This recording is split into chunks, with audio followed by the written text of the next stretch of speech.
Rahat mısın? Elinizden çıkar. Ya benim aç vallahi. Gitmeden önce bilmelisin ki seni çok özleyeceğiz. Video. Umarım Ha video. bizi gittiğin yerde unutmazsın. İstersin acaba. Evet. Bir şey söyleyemem şu anda. Ama tabii ki Güle güle gitsen yolu açık olsun. Ne diyeceğim? Heyecanlıyım ama normal.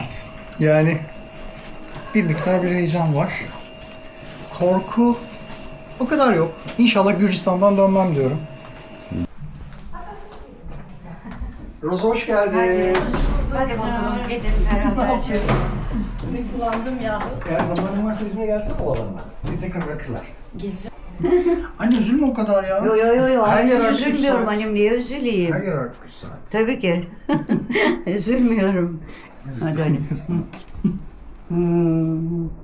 Baban açık olsun ama ben bir şey söyleyeyim. Lütfen sıkıldığın an atla gel. Tamam. Evet. Ama Tamam. bir an evvel iş kendine. Yani İran'a gitmemek üzücü oldu. Bir an evvel iş. Herhalde. Tamam. Tamam. öyleyse hoşça kal.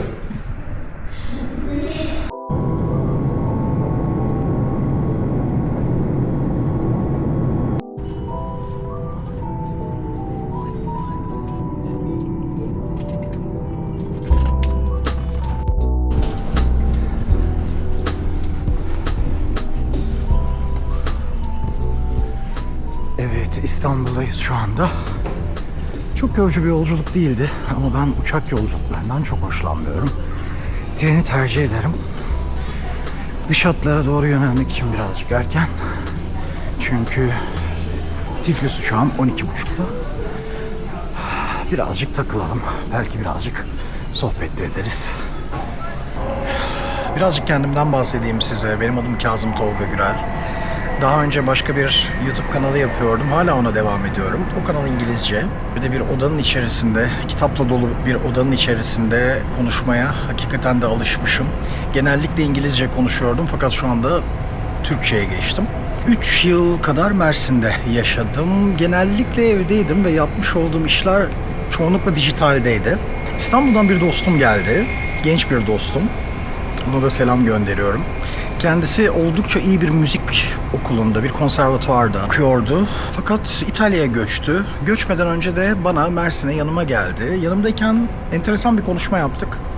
Dedi ki, abi dedi, sen neden Türkiye'de yaşamaya devam ediyorsun? Yani yaptığın bütün işler dijitalde, yazıyorsun, akademik işlerle uğraşıyorsun. Sen bu işlerin hepsini dijital nomad olarak, yani göçebe olarak da yapabilirsin. Sonrasında ilk başta böyle çok delice geldi. Daha önce gerçi böyle şeyler yaptım ben. Yani hani bir Türkiye turuna çıkmıştım sokak müziği yaptığım dönemlerde, ki o arkadaşla da zaten sokak müziği yaptığımız yıllarda tanışıyorduk. O zamanlar oldukça gençti. Şimdi koca adam oldu. Derken söyledikleri makuldü, kafama da yattı. Dedim bundan sonra bari biraz yola çıkayım. Hem malum yani Türkiye'nin politik koşulları, ekonomik koşulları berbat. Yani burada iş bulma şansım da çok fazla yoktu. O yüzden de dedim tamam, yola çıkalım, haklısın. Nereye gidelim? İlk durak Tiflis olsun. Tiflis'ten sonra bir Azerbaycan yapalım. Biraz İran'da dolaşalım. Derken İran'da malum savaş çıktı. Dünyada her yerde zalimlikler devam ediyor. Hem yurt içinde hem yurt dışında. Bu da tabii insanın ayrıca bir sinirini bozuyor. Neyse dedim tamam, ilk başta yani özellikle bu geçtiğimiz hafta, bir hafta falan oldu yanlış hatırlamıyorsam, 5-6 gün kadar önce savaş çıktığında ya dedim bu kadar olur. Yani hakikaten de denize girsek deniz kuruyacak o derece. Neyse derken bir şekilde planı bozmadım. Şimdi Tiflis'e doğru gidiyorum. Ne kadar kalacağım, ne yapacağım bilmiyorum. Çok fazla plan yok. Daha doğrusu vardı. Epey planlamıştım. Ama o planlar bu savaşla beraber yıkıldı. Siz ne kadar plan yaparsanız yapın. Yaşam size apayrı bir yol kuruyor. Belki biraz da o yoldan gitmek gerekiyor. Çok da planlı hareket etmemek gerekiyor. Şimdi İstanbul'a geldim. Saat 12.30'da aktarmalı Tiflis'e geçeceğim. Normalde otobüsle gidecektim ama bari ilk çıkışım dedim uçakla olsun. Hem otobüs parasıyla uçak parası arasında dağlar kadar fark yoktu eğer ucuz bir bilet alıyorsanız.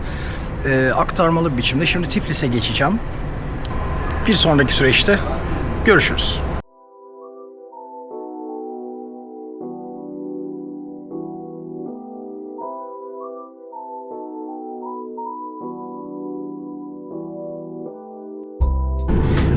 saat havaalanında bekledik fakat şu anda Tiflis'e doğru gidiyoruz. Uçak kalkmak üzere.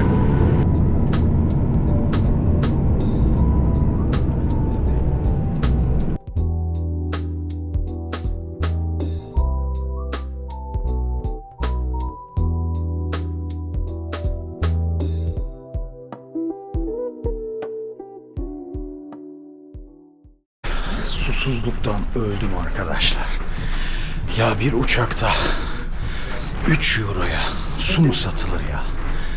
Kerbela'da mıyız? 3 euro. Şu anda Tiflis'teyim. O kadar soğuk ki.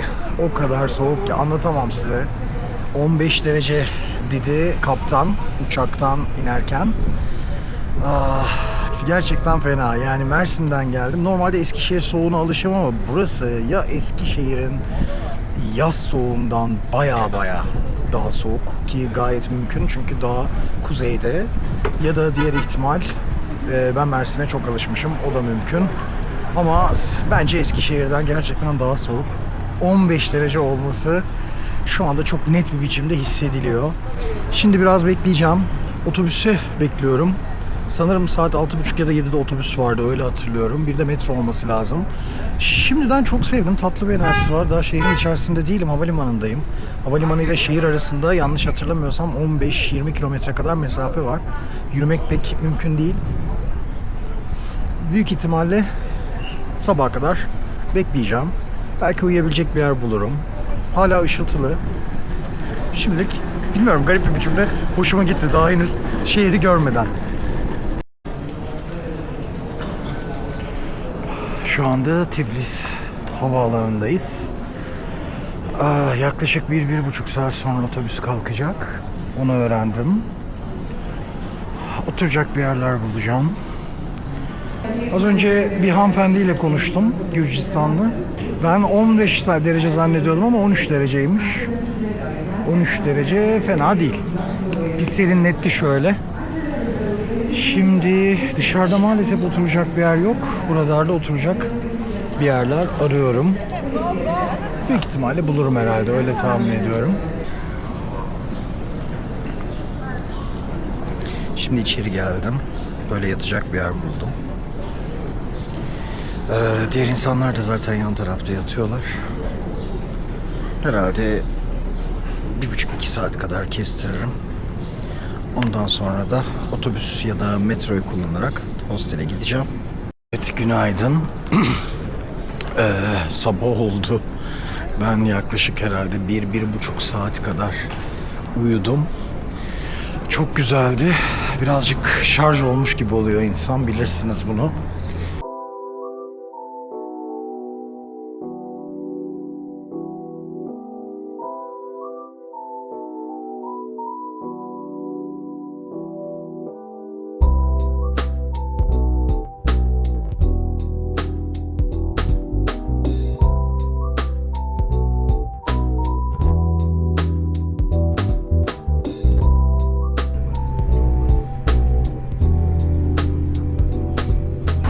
Hostele geldik.